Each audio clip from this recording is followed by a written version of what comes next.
Hey guys, welcome back my YouTube channel market and marketing by Kishan. So guys, आज हम बात करने वाले हैं कि ऐसा क्या हो रहा है, ऐसा क्या हो सकता है, प्लस ऐसा क्या हो रहा है जिसकी वजह से मैं आपको कह रहा हूँ कि भाई निफ्टी में नेक्स्ट क्रैश ज़्यादा दूर नहीं है। आइडियली मैंने 2025 का बताया, आगे पीछे हो मतलब आगे हो सकता है थोड़ा बहुत, मे बी 24-25 एंड तक भी चलिए, बट मेरा आइडिया कहता है कि शायद फर्स्ट 6 मंथ ऑफ 2025 है। तो हम इवेंट्स के पर ध्यान देंगे कि ऐसा क्या हो रहा है कि मैं मतलब कन्विंस हुई इस चीज़ से कि हाँ यार, निफ्टी में क्रैश ज़्यादा दूर नहीं है। ऊपर से हमारी मार्केट में बबल और बन रहा है, डिफेंस सेक्टर में भी बबल बन रहा है, निफ्टी भी जब देखो नई खबर आ जाती है। तो डोंट वरी, ये जो पीपीटी में आपके सामने दिखा रहा हूँ, मेरी तो शक्ल यहाँ पे आपको दिखेगी।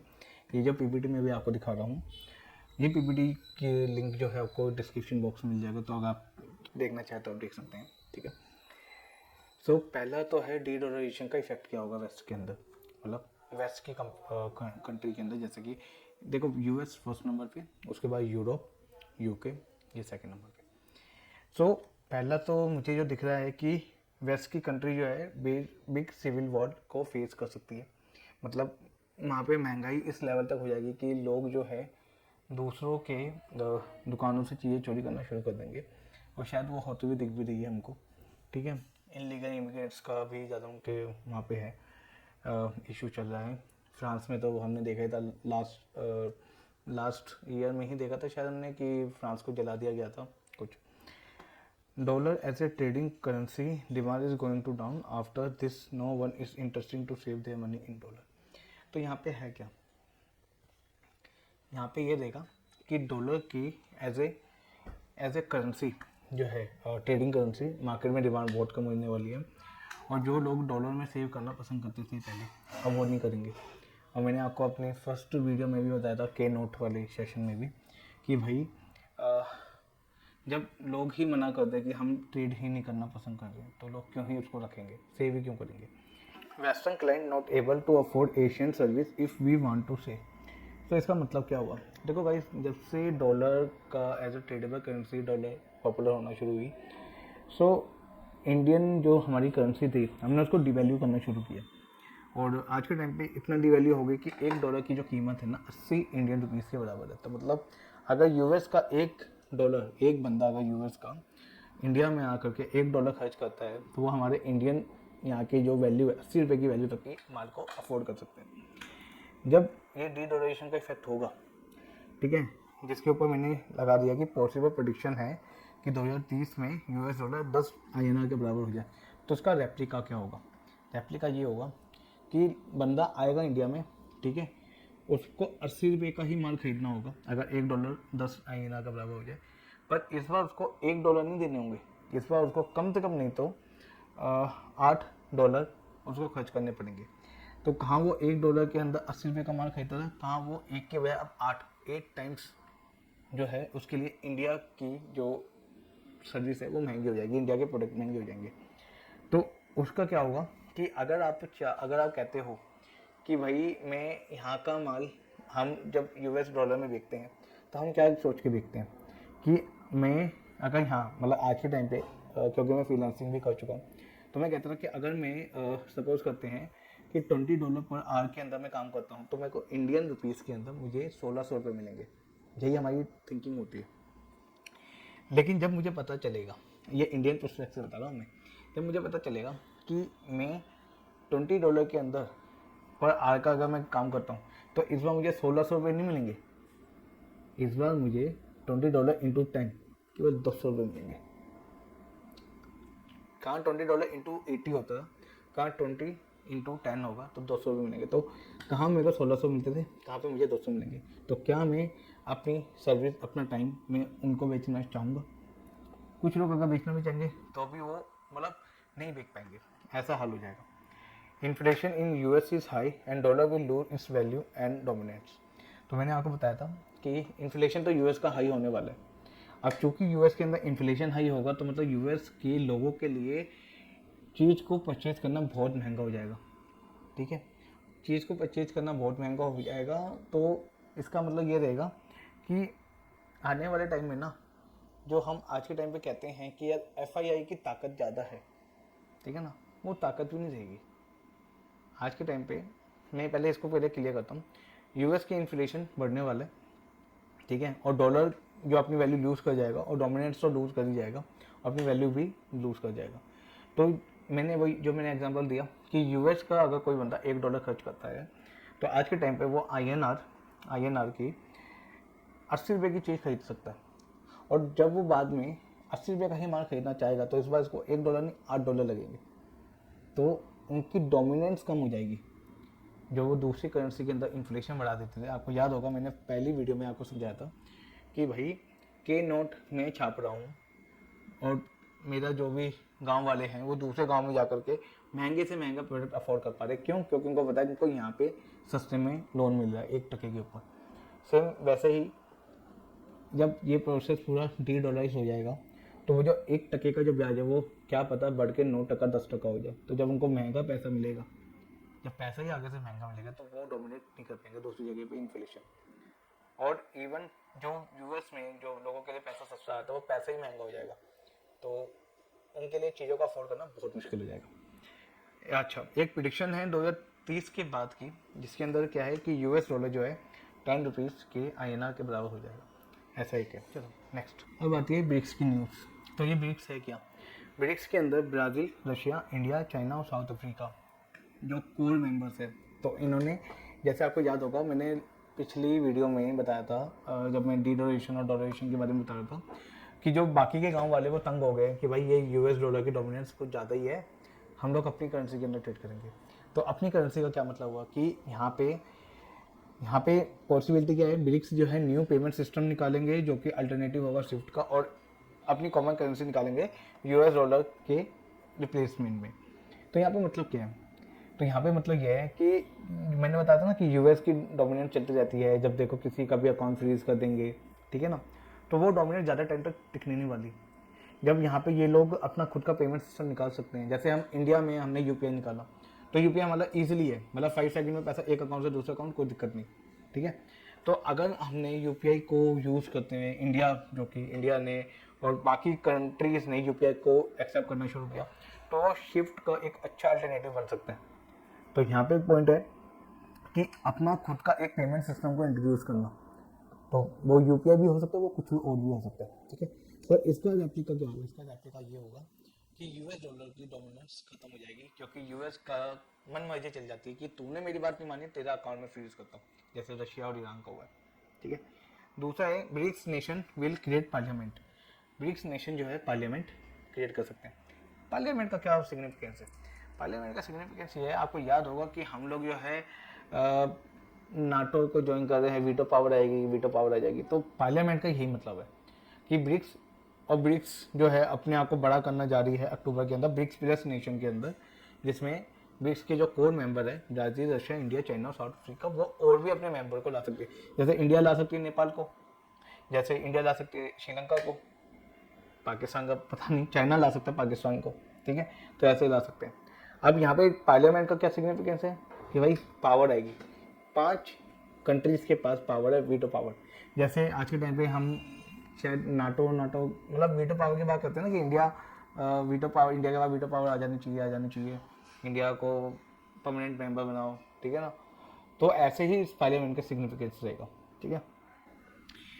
रशिया और भारत का जो रिलेशनशिप क्या रहेगा? रशिया और भारत का रिलेशनशिप ऐसा रहेगा कि रशिया जो है अपनी मार्केट ओपन करेगा भारतीय बिजनेसमैन के लिए। तो मतलब आने वाले फ्यूचर के अंदर जो लोग पहले के टाइम पे कहता कि हम यूएस जाके बिजनेस करेंगे, हम कनाडा जाके बिजनेस करेंगे, वो लोग कहेंगे कि अब हम रशिया जाके बिजनेस करेंगे।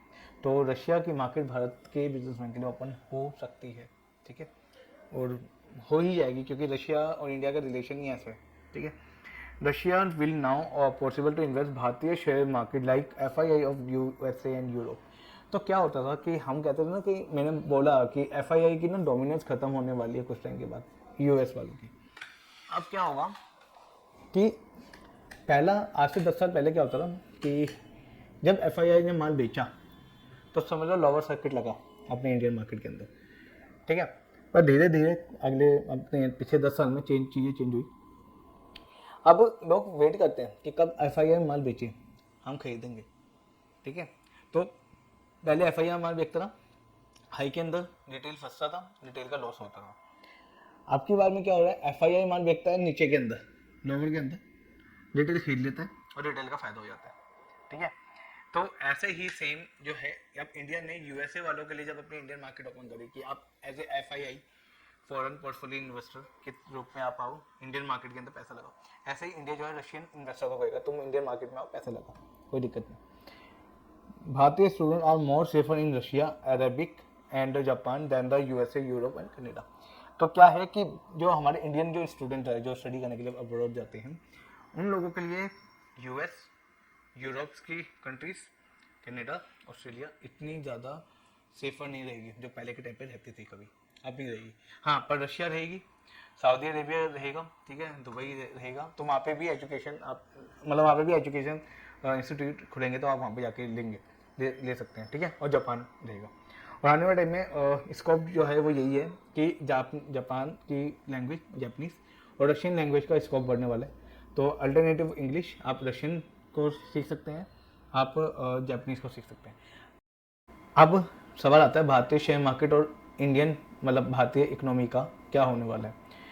तो अब क्या होगा, जब यूएस के अंदर ये डी डॉलराइजेशन इफेक्ट शुरू हो जाएगा तो एफआईआई अपना माल बेचना शुरू करेंगे। क्यों? क्योंकि एफआईआई के ऊपर क्या होगा, डंडा आएगा उनके इन्वेस्टर्स का। भाई जब घर में पैसा ना हो और मैंने किसी शेयर मार्केट में पैसा लगाया हुआ है तो पहले मैं क्या करूँगा, घर की सेविंग तो मैं यूज़ ही करूँगा, ठीक है। पर मुझे दिख रहा है कि भाई मेरे को अब उस शेयर मार्केट से इतना फ़ायदा नहीं होगा, तो मैं पहले पैसा निकालूंगा, तो अपने पोर्टफोलियो से मैं रीडिंग करूँगा। तो जो एफआईआई जो उनके जो पोर्टफोलियो इन्वेस्टर्स है, जैसे हमारे यहाँ पे पोर्टफोलियो मैनेजर है, तो उनके जो पोर्टफोलियो मैनेजर उनके पास दबाव आएगा कि भाई लोग विड्रॉल करना चाह रहे हैं, तो वो क्या करेंगे, सेल करेंगे इंडियन मार्केट में। तो यहाँ पे सेल होगी, वो लोग पैसा निकालेंगे, वो पैसा फिर वहाँ के इन्वेस्टर अपने कमर्शियल यूज़, अपने रेजिडेंशियल यूज़ के लिए यूज़ करेंगे। The Bharatiya business field have dealing with the West currency may be get hit due to de-dollarization। जो बिजनेसमैन, जो अपने भारतीय बिजनेसमैन जो है यूएस के, जिनके क्लाइंट है, जिनके यूरोप के क्लाइंट है, मेजर क्लाइंट की बात करूँ, मतलब जिनका ज़्यादातर रिवेन्यू उनसे आता है, ठीक है, वो हिट होंगे, उनका हिट होगा उनका हिट, क्योंकि डीडोलराइजेशन सारी चीज़ को रिवर्स करने वाला है।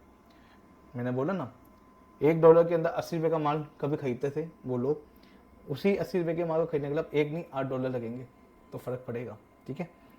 भारतीय बूमिंग सेक्टर कौन कौन से, manufacturing, farming, food processing, space, defence, logistic and tech. आपको याद होगा मैंने इनमें से तीन चार नहीं 5-6 इस सेक्टर के बारे में अपनी बजट वाली वीडियो में मैंने ऑलरेडी बात कर दी थी। अगर आपने नहीं देखी तो जाके देख सकते हैं। वहाँ पे मैंने आपको बताया था कि हमारी जो गवर्नमेंट है ना, वो किन किन सेक्टर की ओर ध्यान दे रही है और उनका ध्यान देने का रीज़न क्या है, क्योंकि आने वाले टाइम में उसी सेक्टर के अंदर जो है आपको बहुत सारे स्कोप देखने को मिलेंगे, तो उसकी वजह से उनका ध्यान वहाँ पे जाएगा। Western client do not able to afford Asian service if we want to sell. मैंने पहले भी आपको बताया था कि वेस्टर्न जो क्लाइंट है वो इंडियन और एशियन सर्विस को स्पेशली अफोर्ड नहीं कर पाएंगे। Our next export countries will be Gulf and Russia. तो अब हम जो है पहले यूएस को, यूरोप को हम एक्सपोर्ट करते थे, अब हमारा ध्यान जो है गल्फ की हो जाएगा, रशिया की हो जाएगा, ठीक है। यूएसए के आसपास की जो भी कंट्रीज़ है, जैसे यूरोप की कंट्री होगी, फ्रांस, इटली एंड ये कुछ, ऑस्ट्रेलिया है, यूके है, इनकी बैंड बजने वाली है। मैं अभी आपको पहले ही ओपनली बता रहा हूँ।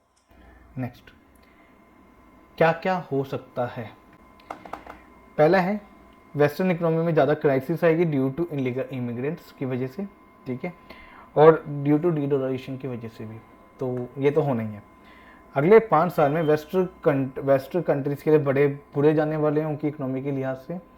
Many of people will resign from US government और यूएस बैंक और यूएस गवर्नमेंट से बहुत लोग रिजाइन करने वाले हैं, क्योंकि इकोनॉमी की हालत इतनी ख़राब हो जाएगी कोई भी उसको हैंडल नहीं कर पाएगा। पहली बात तो उन लोगों ने, सही बताऊँ तो धंधा करना सीखा ही नहीं है, सही बताऊँ मैं आपको। उन लोगों ने क्या किया, पैसे छापे, पैसे अपने लोगों को दिए, उन्होंने सर्विस किया, उन्होंने ऐसे सेक्टर को बनाया जो एक्चुअली ना पेपर के ऊपर प्रोड्यूस करता है, एक्चुअल प्रोड्यूस नहीं करता। जैसे हम कहते हैं अपनी इंडियन इकोनॉमी जो है एग्रीकल्चर बेस पे है आज भी, जो कि हम उगाते हैं हम कुछ hard code material, hard code कुछ हम चीज़ को प्रोड्यूस करते हैं। उन लोगों ने नहीं सीखा, उन्होंने ऐसी चीज़ को सीखा कि जैसे सर्विस है, अब सर्विस होता क्या, पेपर के ऊपर है, वो हार्ड कोड होना है, वो चीज़ है। Service sector of entire world will hit specially in the west country. Service sector की बैंड बजने वाली है। सर्विस सेक्टर में जैसे आईटी हो गया, इंश्योरेंस हो गया, बैंक्स हो गए, इनकी तो बैंड बजेगी। वेस्ट की कंट्री की तो ज़्यादा बजेगी। यहाँ पे हिट होगा, थोड़ा बहुत हिट होगा सर्विस में, आईटी में, यहाँ पे हिट होगा थोड़ा बहुत। अगर हमारी कंट्रीज़ की जो भी कंपनीज है उन्होंने अगर अपना चेंज नहीं किया ना, मतलब उन्होंने अपना क्लाइंटेल अगर चेंज नहीं किया, तो यहाँ पे भी उनकी बैंड बजेगी। Major job lay off in the west country in US banking and IT sector. और यूएस शेयर मार्केट में बबल है अभी, वो फटेगा। वहाँ पे भी बबल बन रहा है, इंडिया में तो बन ही रहा है, वहाँ पे भी बन रहा है, वो भी फटेगा, ठीक है। और मेजर जॉब के ले ऑफ होने वाले हैं कहाँ पे, यूएस बैंकिंग के अंदर और यूएस आईटी सेक्टर के अंदर। मेजर ले ऑफ से मेरा मतलब है कि जॉब सिक्योर नहीं रहेगी वेस्ट के अंदर। आपको याद होगा, अगर आपने नहीं देखी होगी तो एक वीडियो है इलॉन मस्क की, तो वो कुछ बात कर रहे हैं एंड वो ऐसे देखते हैं and you are fired, you are fired, मतलब आंखों से नहीं मिला रहे बट ऐसे you are fired, you person का नाम एंड यू आर फायर्ड, ऐसे कुछ होने वाले वहाँ पे लोगों की जॉब सिक्योर नहीं रहेगी। आपको मैं एक चीज़ बता दूँ, 2024 स्टार्टिंग से यूएस के लोगों का इंडिया आना शुरू हो चुका है। इंडिया में नौकरी बढ़ने वाली है, ठीक है। और जैसे गवर्नमेंट ने बजट बनाया है, ये बजट पूरी तरह से डिपेंडेंसी है इसकी कि लोगों का शेयर मार्केट के ऊपर ध्यान ना जाए। जो ज़्यादा से ज़्यादा डीमेट अकाउंट खुल रहे थे कि शेयर मार्केट इजी मनी है, शेयर मार्केट है क्या, इसका पैसा उठा के उसके पास जाता है। शेयर मार्केट में कुछ प्रोड्यूस नहीं हो रहा, आपकी स्किल लग रही है, आपकी नॉलेज लग रही है बेशक, बट अगर किसी का लॉस है तो वो दूसरे का प्रॉफिट है, तो वेल्थ इधर से उधर जा रही है और कुछ नहीं शेयर मार्केट के अंदर। पर जब तक आप कुछ हार्डकोर प्रोड्यूस नहीं करते ना, तब तक आपकी इकोनॉमी बढ़ती नहीं है, ठीक है ना। तो यही होने वाला है इंडिया के अंदर, डिफेंस, मैन्युफैक्चरिंग सेक्टर्स, ठीक है, फार्मिंग, फूड प्रोसेसिंग, स्पेस, ठीक है, लॉजिस्टिक और टेक, इनके ऊपर भरमार आने वाली नौकरियों की। और तभी गवर्नमेंट ने जो है ऐसा एक बजट निकाला है ताकि ज़्यादा से ज़्यादा जो है कंपनी जो है लोगों को हायर करे as a intern and then full time पे उनको कन्वर्ट कर सके, जो भी अच्छे निकले। ये सिंपल वैसे ही है जैसे कि वो अग्निवीर चला था ना, कि अग्निवीर हाई अग्निवीर हाई अग्निवीर, लेकिन बाद में पता चला कि अग्निवीर से निकले हुए बंदों को हम दूसरी जगह पे यूज़ कर सकते हैं, क्योंकि वो सेना का स्वाद चख चुके हैं, तो वो इजीली यहाँ से नहीं तो वहाँ पे एडजस्ट हो जाएंगे इजीली, ठीक है। सो अगर आप बिजनेसमैन हैं तो आपके लिए जो है मेन मार्केट क्या रहेगी, या तो भारत की मार्केट, रशिया और गल्फ कंट्रीज में बता चुका हूँ। अच्छा, ये कहाँ से शुरू होगा, मैंने आपको बताया कि इंडिया मार्केट में क्रैश आने वाला है निफ्टी के अंदर 2025 के अंदर। तो ये कब से शुरू होगा, इसका सिंपल है, ये बैंक ऑफ जापान जो है, जब bank of Japan US treasury बेचेगा यूएस इलेक्शन के बाद, तो मतलब पहली इवेंट है यूएस इलेक्शन, जो कि इस महीने के, इस ईयर के एंड में होगी, ठीक है, या नेक्स्ट ईयर के बिगनिंग में, इन दो टाइम में होगा। यूएस इलेक्शन के बाद बैंक ऑफ जापान को सिग्नल मिलेगा, वो बेचेगा यूएस की ट्रेजरी। यूएस की ट्रेजरी मतलब यूएस के बॉन्ड बेचेगा ओपन मार्केट के अंदर, उसकी वजह से डॉलर गिरने लगेगा। जब डॉलर गिरने लगेगा, एफआईआई को पैनिक आएगा, वो यहाँ पे माल बेचेंगे, पैसा उठाएंगे, अपने घर ले जाएंगे और यहाँ पे मार्केट गिरने लगेगी। ये इस बेस पे हमारी मार्केट गिरेगी, ऐसा कुछ होने के संकेत है, ठीक है, या पढ़ लेना, ठीक है। यूएस का IT sector, real estate, banking, consulting sector में ले ऑफ आएंगे डी डॉलराइजेशन के बाद। आने वाले 5 साल अच्छे नहीं है, जॉब बहुत जॉब की किल्लत होने वाली है, मतलब जॉब की लंका लगने वाली है, सही बताऊँ। मतलब आज के टाइम पे जो लोग कहते हैं कि हम यूएस जाके पैसा कमाएंगे, लोग कहेंगे हम यूएस जा नहीं रहे, हम रशिया चले जाएंगे, हम गल्फ कंट्री चले जाएंगे, पर हम यूएस नहीं जाने वाले, ठीक है। और रशिया जो है रिच कंट्री बन सकती है क्योंकि उसके पास बहुत सारे नेचुरल रिसोर्सेज हैं, इसकी वजह से, ठीक है। After the currency reset, after 2025 से 2027 के बीच में भारत के जो पीपल्स हैं, हमारे जो टायर 1 सिटीज़ के अंदर है, वो रिवर्स माइग्रेट करेंगे, वो जाएंगे कहाँ पे, टायर 2 टायर 3 के अंदर। क्यों, क्योंकि स्कोप आएगा एग्रीकल्चर के अंदर, स्कोप आएगा मैन्युफैक्चरिंग के अंदर, लॉजिस्टिक के अंदर, फूड प्रोसेसिंग सेक्टर के अंदर। तो मतलब ये कि जो लोग शहर से गांव आते थे ना पहले के टाइम पे, आज वो गांव से शहर से वापस गांव जाएंगे, सॉरी मैं उल्टा कह गया, जो लोग गांव से शहर आते थे पैसा कमाने के चक्कर में, अब वो शहर से गांव जाएंगे वापस, क्योंकि अब पैसा वहाँ पे जाएगा, पैसा यहाँ नहीं, यहाँ वहाँ पे मूव होगा, ठीक है। Possibility of big tech West company will shift their operation to Bharat because they choose Bharat is next global power, so they lay off people in the US। तो क्या होगा कि जो possibility big tech company, big tech के अंदर नाम क्या क्या आ गया, आइडियली बता दूं तो जैसे कि अपनी एप्पल हो गई, जैसे कि अपनी गूगल हो गई, माइक्रोसॉफ्ट हो गई, और जैसे इलॉन मस्क की स्पेस एक्स भी होगी, ठीक है, और टेस्ला भी होगी। तो जो बिग टेक कंपनी है ना, जो स्पेशली आईटी एंड मैन्युफैक्चरिंग के अंदर, वो लोग अपना ऑपरेशन वहाँ पे बंद करेंगे यूएस में, इंडिया में लेके आएंगे, क्योंकि उन्होंने इंडिया को नेक्स्ट ग्लोबल पावर के रूप में चूज कर रहे हैं। वो अभी किया नहीं है, प्रोसेस नहीं है, पर ऑन प्रोसेस है, ठीक है। तो अब उनका गेम क्या होगा, इनके यहाँ पे ये होगा कि वो लोग जो है पहले, अभी उनके जो ओनर है वो वाइट लोग हैं, वो शिफ्ट होंगे एनआरआई के अंदर, मतलब वहाँ के जो हमारे एनआरआई लोग हैं वो उनका ऑपरेशन संभालेंगे, और धीरे धीरे वो एनआरआई जो है शिफ्ट हो सकते हैं भारत के जो अपने रेजिडेंशियल जो बंदे हैं 2030 तक में। मतलब कुल मिलाकर के मैं कह रहा हूँ कि 2030 तक में भारत के लोग जो है बिग टेक कंपनी को संभालेंगे बड़ी पोजीशन पे। और क्या ही पता कि हमारी इंडियन कंपनी उन्हीं कंपनी में किसको खरीद ली, क्योंकि उनकी तो बैंड बचने वाली है, और इंडियन वाले हैं ही हम ऐसे कि हम निकाल लेंगे, पैसे निकाल लेंगे या बिग पार्टनर बन जाएंगे। अच्छा, गांधीनगर की गुजरात का जो गांधीनगर है वो गिफ्ट सिटी बनेगा अगले, मतलब gift city of Gandhinagar Gujarat will be next new mini world on the world and all big company can be listed in the gift city stock exchange. Point क्या है यहाँ पे, आज के टाइम में मुंबई जो है ना इंडिया की फाइनेंशियल सिटी है, मतलब पूरा फाइनेंस का, जैसे इंडिया की फाइनेंशियल कैपिटल है, सॉरी फाइनेंशियल कैपिटल है। जैसे आज के टाइम में हम दिल्ली को कैपिटल कहते हैं इंडिया की, Mumbai is a second financial capital of India. पर वो स्टेटस धीरे धीरे मूव करेगा कहाँ पे, गुजरात के साइड पे। गुजरात में बन रही है गिफ्ट सिटी, आपको पता ही होगा, आपने नहीं देखा तो आप एक बार देखना, गिफ्ट सिटी बहुत अच्छी खासी उसका प्लान है। आज के टाइम में जैसे बीएससी और एनएससी चल रहा है ना इंडिया के अंदर, पहले कोलकाता स्टॉक एक्सचेंज था केएससी, एक बीएससी बॉम्बे स्टॉक एक्सचेंज, एक national stock exchange NSC. Kolkata stock exchange मतलब स्कैम की वजह से बंद हो गया, फिर बीएससी और एनएससी बचा। एक नया एक्सचेंज आएगा जिसे कहेंगे हम गिफ्ट सिटी स्टॉक एक्सचेंज, नाम इधर उधर हो सकता है पर वो गिफ्ट सिटी के अंदर रहेगा। अच्छा, वो किस चीज़ के लिए रहेगा, जैसे यूएस के अंदर कोई भी कंपनी है वो लिस्ट होती है न्यूयॉर्क स्टॉक एक्सचेंज के अंदर, ऐसे में तो गिफ्ट सिटी हमारा जो है वर्ल्ड लेवल के लिए जो है एक स्टॉक एक्सचेंज बनेगा। हमारा जो गिफ्ट सिटी है वो वर्ल्ड लेवल के लिए स्टॉक एक्सचेंज बनने वाला है। वो फाइनेंशियल स्टेटस, फाइनेंशियल कैपिटल की जो स्टेटस है जो आज मुंबई के पास है, चेंज होते होते वो वहाँ पे पहुँच जाएगी, मतलब गुजरात बनेगा आगे। गुजरात का Gandhinagar next financial capital of India after 2030। After this country reset USA is no more the policy making of other countries. ये सबसे बड़ा चैलेंजिंग पार्ट है यूएस के लिए कि यूएस की ना डोमिनेंस खत्म हो जाएगी। तो आज के टाइम पे अगर कुछ भी होता है किसी दूसरी कंट्री के अंदर तो यूएस कहता है, यूएस उछलता है कि हम है यहाँ के दादा, हम है ये है वो है फलाने वाला। वो नहीं रहेगा आने वाले टाइम में, यूएस की बैंड बचने वाली है। यूएस को एक टक्कर से भी कोई नहीं देखना पसंद करेगा, सही बताओ, ठीक है।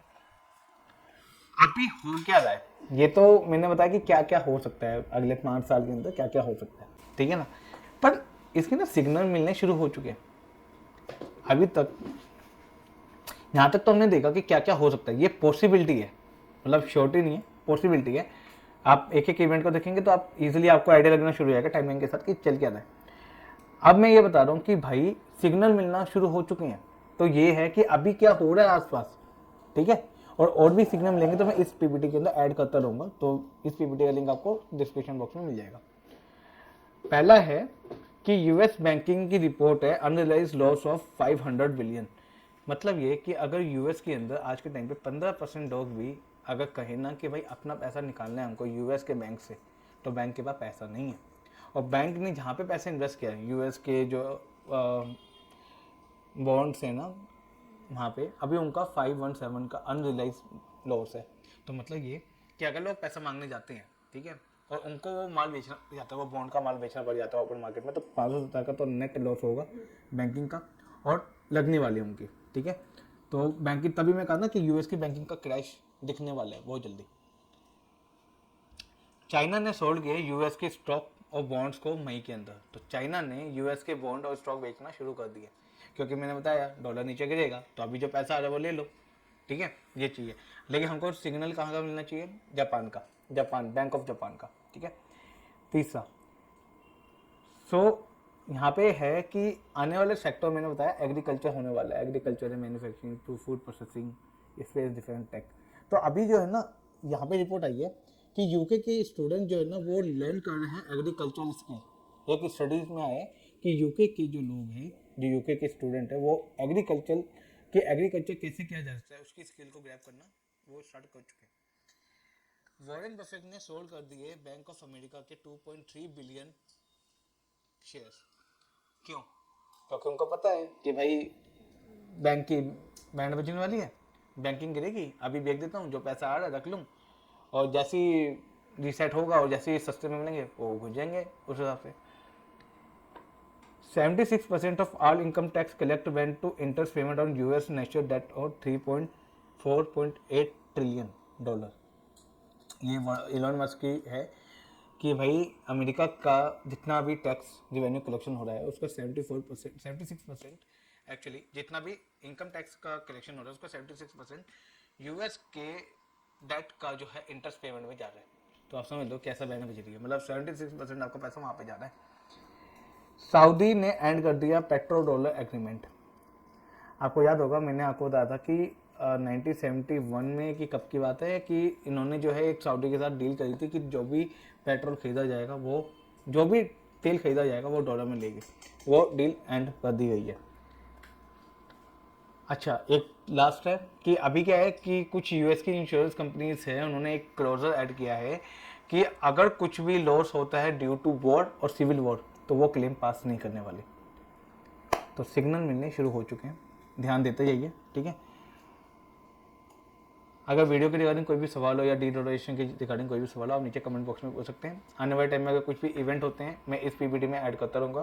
पीपीटी का लिंक आपको नीचे डिस्क्रिप्शन बॉक्स में मिल जाएगा। आज की वीडियो में इतना ही guys, this is Kishan signing of.